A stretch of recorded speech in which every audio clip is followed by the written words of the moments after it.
Radhe Radhe guys, स्वागत है आप सबका हमारे यूट्यूब चैनल जिसका नाम है श्री जी।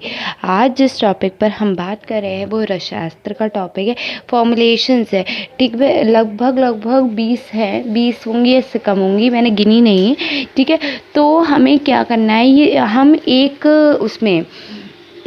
वीडियो में केवल 2 की बात करेंगे, क्योंकि फिर ये कंफ्यूजिंग हो जाएगा, आपको समझ में नहीं आएगा। फॉर्मुलेशंस है 12th नंबर पे देखिएगा, औषध योग ज्ञानियम, इंग्रेडिएंट्स, मैन्युफैक्चरिंग प्रोसेस एंड बेशक प्रयोग विधि। ठीक है, इसमें है तो हम पहला और दूसरे की आज बात करें तो पहली क्या है, आरोग्य वर्धनी गुटिका। ठीक है, आरोग्य वर्धनी वटी यानी कि रस। इसमें पहले तो हम ग्रंथाधार की बात करेंगे, फिर रोग अधिकार, फिर हमें इनके इंग्रेडिएंट्स क्या हैं, निर्माण विधि, ठीक है, प्रयोग, अनुपान, मात्रा और उपयोग। ठीक है, तो हम उस हिसाब से बात करेंगे। तो पहला आपका ग्रंथ आधार है रस रत्न समुच्चय। रस रत्न समुच्चय ने दिया है आरोग्य वर्धनी वटी। ठीक है, रोग अधिकार है कुष्ठ रोग। ठीक है, घटक द्रव्य व मात्रा।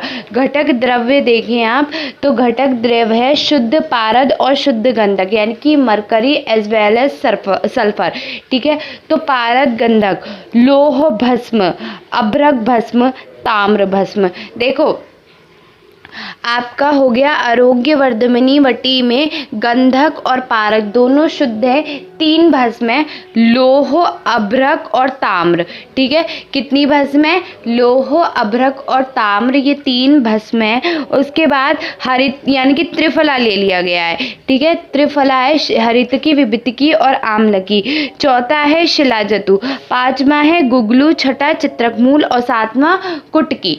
ठीक है, तो क्या क्या है, पहले हम पारद ले रहे हैं, फिर हम शुद्ध गंधक ले रहे हैं,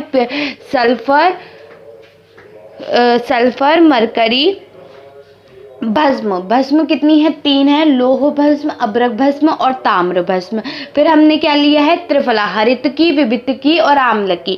ठीक है, फिर हमने क्या लिया है, फिर हमने लिया है गुगलू, फिर हमने लिया है चित्रकमूल और फिर लिया है कुटकी। ठीक है, तो ये कितने इंग्रेडिएंट हो गए, 12। देखो पारद गंधक, ठीक है, शुरुआत में ही आ रहा है आरोग्य वर्धनी वटी। ठीक है, तो याद रखना जहाँ आरोग्य वर्धनी वटी है वो रस रत्न समुच्चय ने दी है। रोग अधिकार इसका क्या है, कुष्ठ रोग है। उसके बाद इसमें याद रखना घटक द्रव्य में पहला हो गया हमारा क्या, शुद्ध गंधक, शुद्ध पारद, फिर हुआ हमारा भस्म, 3 भस्में थी, लोह, अभ्रक और ताम्र। फिर हमने त्रिफला लिया, हरित की, विभित की और आम्ल की। फिर हमने क्या लिया, गुगलू लिया, फिर हमने क्या लिया, चित्रकमूल लिया और कुटकी लिया। ठीक है, अच्छा, और शिलाजतु। ठीक है, शिलाजतु, गुगलू, चित्रकमूल और कुटकी। ठीक है, अगर हम बात करें हरितकी का बोटेनिकल नेम में यहाँ थोड़े से बात कर लेते हैं। बोटेनिकल नेम हरितकी का टर्मिनेलिया चेबियोला, विभितिका टर्मिनेलिया बेलिरेशा, आम्लिका एम्बलिका ऑफिशियलिस, शिलाजितु का है एस्फेल्टम, प्यूरिफाइड एस्फेल्टम। ठीक है, गुगलू का है कॉमीफेरा मुकुल, चित्रकमूल का है प्लेबैगा जेलेनिका और कुटकी का है पाइकोराइजा कुरोरा। ठीक है, सब देखो भस्म, ताम्र भस्म तक सब 10 ग्राम है। ठीक है, इसीलिए मैंने ऐसे करके याद कराया है, ताम्र भस्म तक 10 ग्राम है। तो पहले हमने क्या लिया था, शुद्ध पारद, शुद्ध गंधक, फिर हमने क्या लिया था, लोह भस्म, अभ्रक भस्म और ताम्र भस्म। ये जो 5 इंग्रेडिएंट हमने लिए ये कितने थे, 10 ग्राम। ठीक है, नेक्स्ट नीचे आ जाओ हमारे त्रिफला पे। तो त्रिफला हमने हरित की, विभित की और आम्ल की कितने लिए, 20 ग्राम लिए। ठीक है, उसके बाद हमने क्या लिया है, शिलाजतु 30 ग्राम हो गया। गुगलू और चित्रकमूल कितने हो गए, 40 ग्राम। और फिर कुटकी आ गया, वो कितना हुआ, 220 ग्राम। ठीक है, तो क्या करेंगे हम, इसकी निर्माण विधि देखो कि सर्वप्रथम पारद व गंधक को घोटकर कंजली बना लेते हैं। उस कंजली को उपरोक्त सभी भस्मों व शुद्ध शिलाजितु व शेष द्रव्यों के कपड़ा छन्न चूर्ण को मिला लेते हैं। क्या करेंगे हम, पहले सर्वप्रथम पारद व गंधक को घोटेंगे, उनकी कंजली बनाएंगे, कंजली को सभी भस्मों में मिलाकर फिर उसमें शिलाजितु और जितने भी बाकी जितने द्रव्य हैं वो मिलाकर क्या करेंगे, कपड़ा छन्न चूर्ण चूड़ मिला लेते हैं। फिर क्या करेंगे, गुगलू को नीम पत्र स्वरज से हम मर्दन करेंगे। कितने दिन तक मर्दन करेंगे, 2 दिन तक। उक्त सभी द्रव्यों को डालकर मर्दन कर 250 मिलीग्राम की गोली बना लेते हैं। तो कितनी की गोली बनाएंगे हम, 250 मिलीग्राम की गोली हम बनाएंगे। तो इसके इंग्रेडिएंट्स क्या थे, एक बार फिर बात कर लेते हैं घटक द्रव्यों की। घटक द्रव्यों में पहला है शुद्ध पारद शुद्ध गंधक 10-10 ग्राम। फिर आ गया ताम्र लोह भस्म, अभ्रक भस्म, ताम्र भस्म, ये भी 10 ग्राम। फिर हमारा आया हरितकी, विभितकी और आम्लकी, तीनों 20-20 ग्राम। फिर हमारा आया शिलाजतु, गुगलू, चित्रकमूल, कुटकी। ठीक है, देखो शिलाजतु गुगलू हमारा 40-40 ग्राम। ठीक है, नहीं, शिलाजतु 30 ग्राम था, गुगलू और चित्रकमूल 40-40 ग्राम। ठीक है, उसके बाद हमारा कुटकी रह गया वो 220 ग्राम। तो समझ गए, फिर से एक बार, घटक द्रव्य थे शुद्ध पारद शुद्ध गंधक, ठीक है, ताम्र भस्म, अभ्रक भस्म, लोह भस्म, ये 5 इंग्रेडिएंट्स 10 ग्राम। उसके बाद हम आए त्रिफला पे, हरितकी, विभितकी और आम्लकी तीनों 20-20 ग्राम। फिर हम आए शिलाजतु पे जो 30 ग्राम थी। ठीक है, गुगलू और फिर चित्रकमूल 40-40 ग्राम।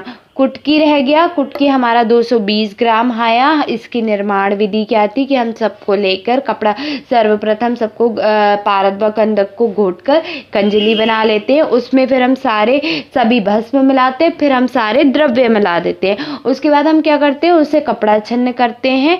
ठीक है, और चूड़ मिला लेते। फिर क्या करते, गुगलू को नीम पत्र स्वरस से क्या करेंगे, मर्दन करते हैं 2 दिन तक। उक्त सभी द्रव्यों को डालकर मर्दन कर 250 मिलीग्राम तक की बटी। अब इसकी बारी है सामान्य प्रयोग की। सामान्य प्रयोग में ये रसायन उत्तम पाचन, दीपन, शरीर के स्रोतों का शोधन और करने वाला, हृदय को बल देने वाला, मेद को कम करने वाला, मल की शुद्धि करने वाला होता है।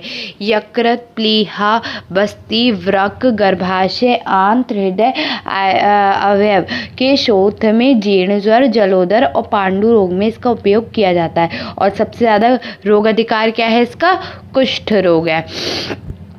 ठीक है, उसके बाद आप बात कर रहे हैं मात्रा व अनुपान की। तो 250 से 850 मिलीग्राम है। जल दूध है, पुनर्नवा क्वाथ है, या केवल पुनर्नवा क्वाथ अथवा दशमूल क्वाथ से। ठीक है, विशेष गुण क्या है, विशेष गुण व उपयोग है यकृत जनित व्याधि, कामला, ज्वर तथा कुष्ठ। ठीक है, उसके बाद जो आपका नेक्स्ट फॉर्मुलेशन है वो है कस्तूरी भैरव रस। क्या है, कस्तूरी भैरव रस। तो ये जो था वो था क्या, आरोग्य वर्धनी वटी के बारे में हमने बात की थी।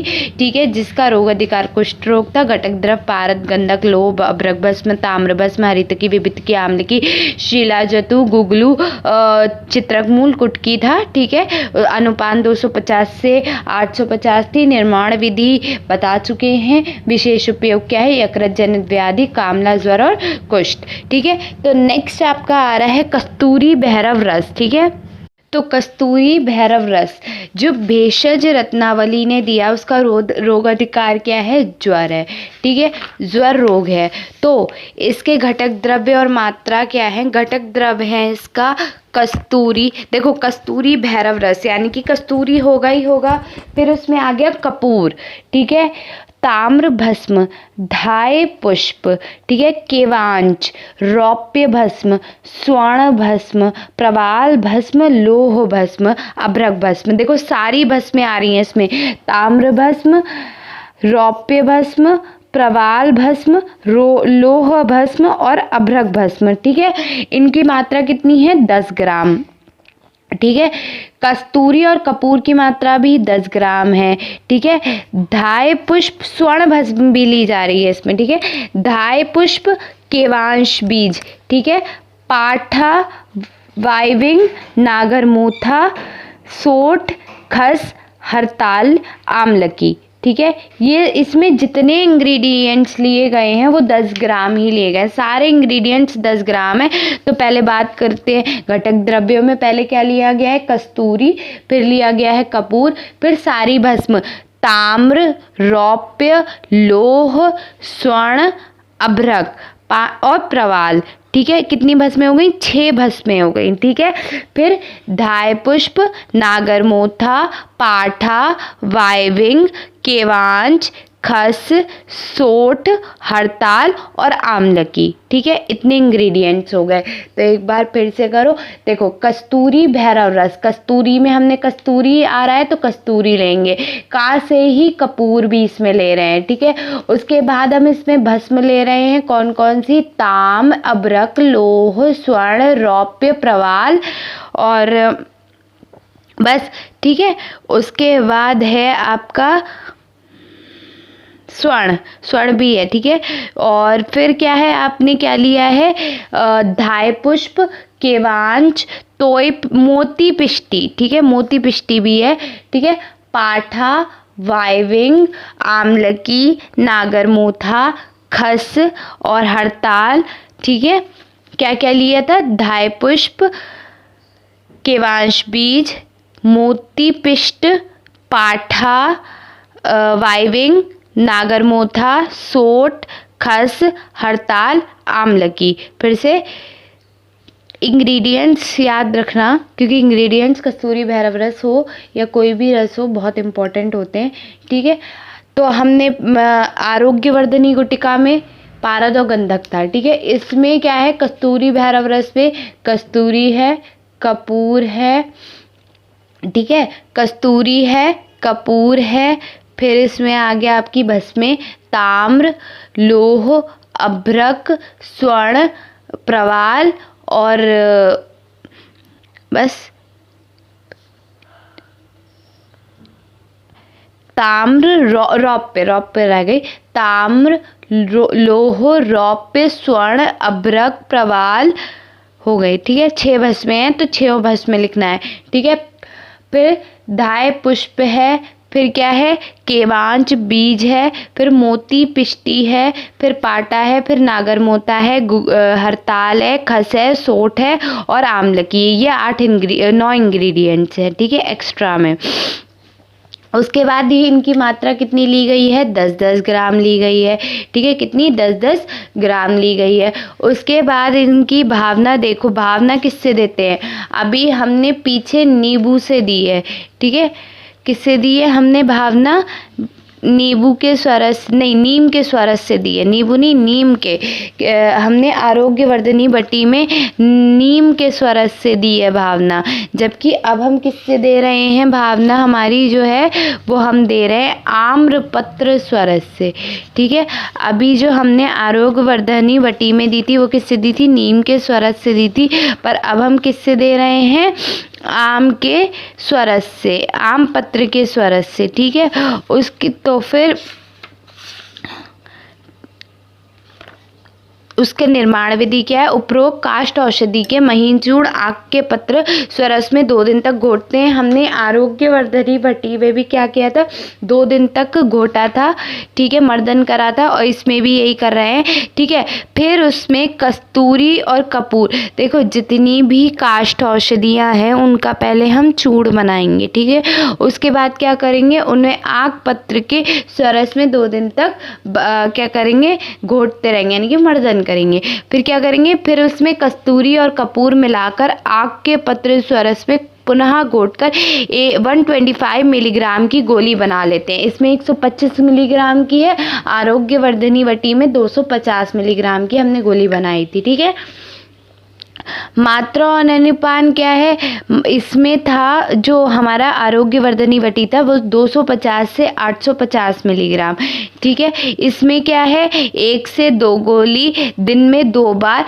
स्वरस कौन सा होगा? अदरक स्वरस के साथ। उसमें हमने क्या लिया था? पुनर्नवा क्वाथ या पुनर्नवा दशमूल क्वाथ से लिया था, ठीक है। उसके बाद गुण का उपयोग वो काय में लिया था हमने? कुष्ठ रोग में। आरोग्यवर्धनी वटी केवल कुष्ठ रोगों के लिए रोगाधिकार था। इसका रोगाधिकार क्या है? आपका ज्वर है, ठीक है। अनुपान क्या है? सूतिका ज्वर में देव व्यादर्द क्वाथ के साथ, देव व्यादर्द क्वाथ के साथ लेते हैं, ठीक है।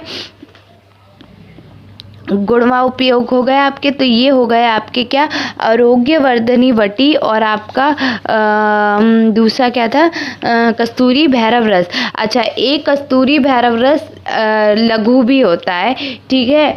ये तो वो था जो भेषज रत्नावली ने बताया था, ठीक है। इसमें दूसरा आ रहा है कस्तूरी भैरव रस, जो कैसा है, सिद्ध योग संग्रह ने बताया है। रोग अधिकार सेम है, कोई अंतर नहीं है, ठीक है।